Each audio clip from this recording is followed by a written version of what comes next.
If you are looking to break into venture capital, the traditional corporate ladder you have been told to climb is gone. The entry-level analyst roles that used to be the default starting line have been completely replaced by AI.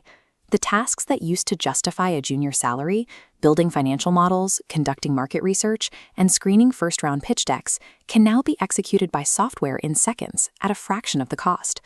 And even if a firm wanted to hire an analyst, the math no longer supports it. The majority of new venture funds today are run by solo general partners, operating with highly constrained capital. Take a standard $10 million fund.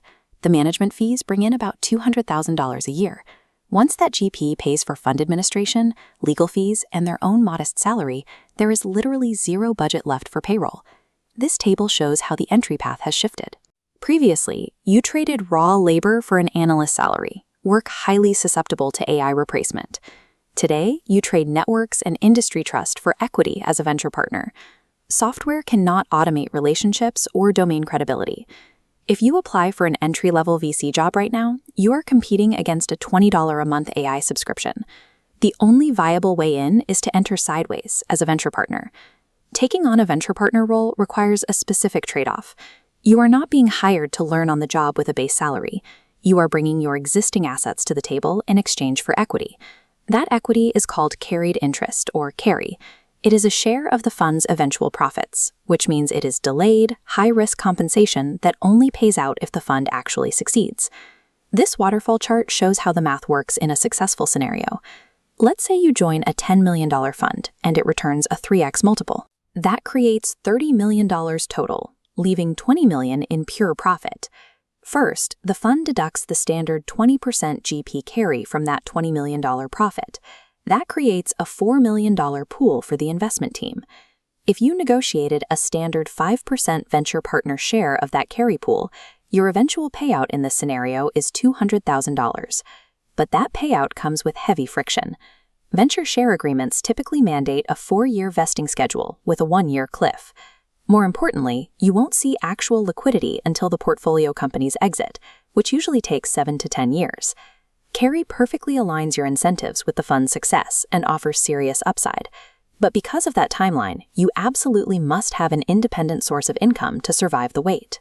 Once you accept the math, the next step is identifying exactly which of the 5 venture partner roles fits the assets you already possess.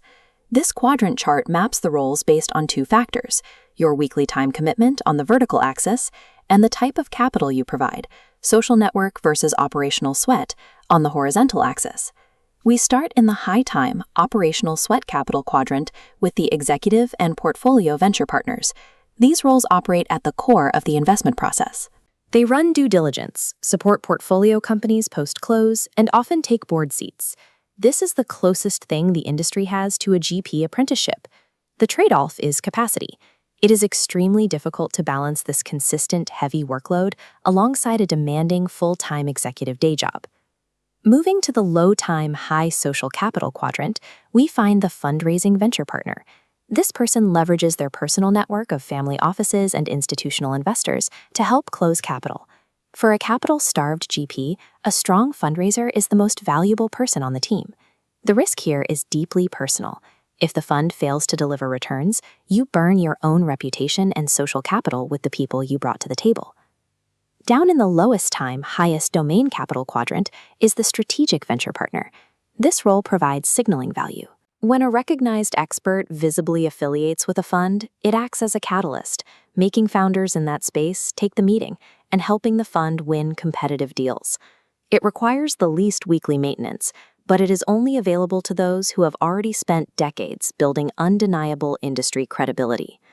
Looking at the fully populated chart, we have one remaining role, the operating venture partner, sitting in the high-time internal sweat capital quadrant. This person handles the unglamorous back-office work that keeps the fund running: legal, accounting, finance, and fund administration.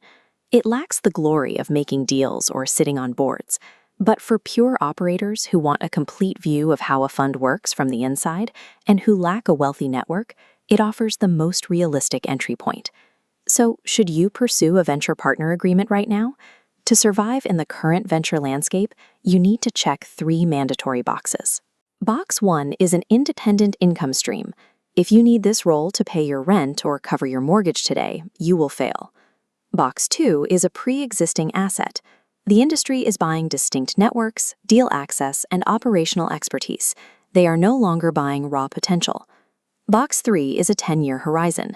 You need the psychological stamina to wait for fund cycles to mature before seeing a single dollar of liquidity. If you are a recent graduate or junior talent and you cannot check these boxes, you need a different strategy. Resist the instinct to offer raw hustle, send cold outreach asking for coffee chats, or volunteer for basic research tasks. Offering a commodity just leads to marginalization. The alternative path requires stepping away from the immediate pursuit of venture capital to build foundational value first. Spend the next 3 to 5 years establishing yourself in the ecosystem. Build a company, become a community superconnector, or develop deep domain expertise in a specific technology. The payoff is delayed, but when you do enter venture capital, you will arrive as an indispensable asset with the leverage to command top-tier carried interest. The era of the entry-level venture salary is ending.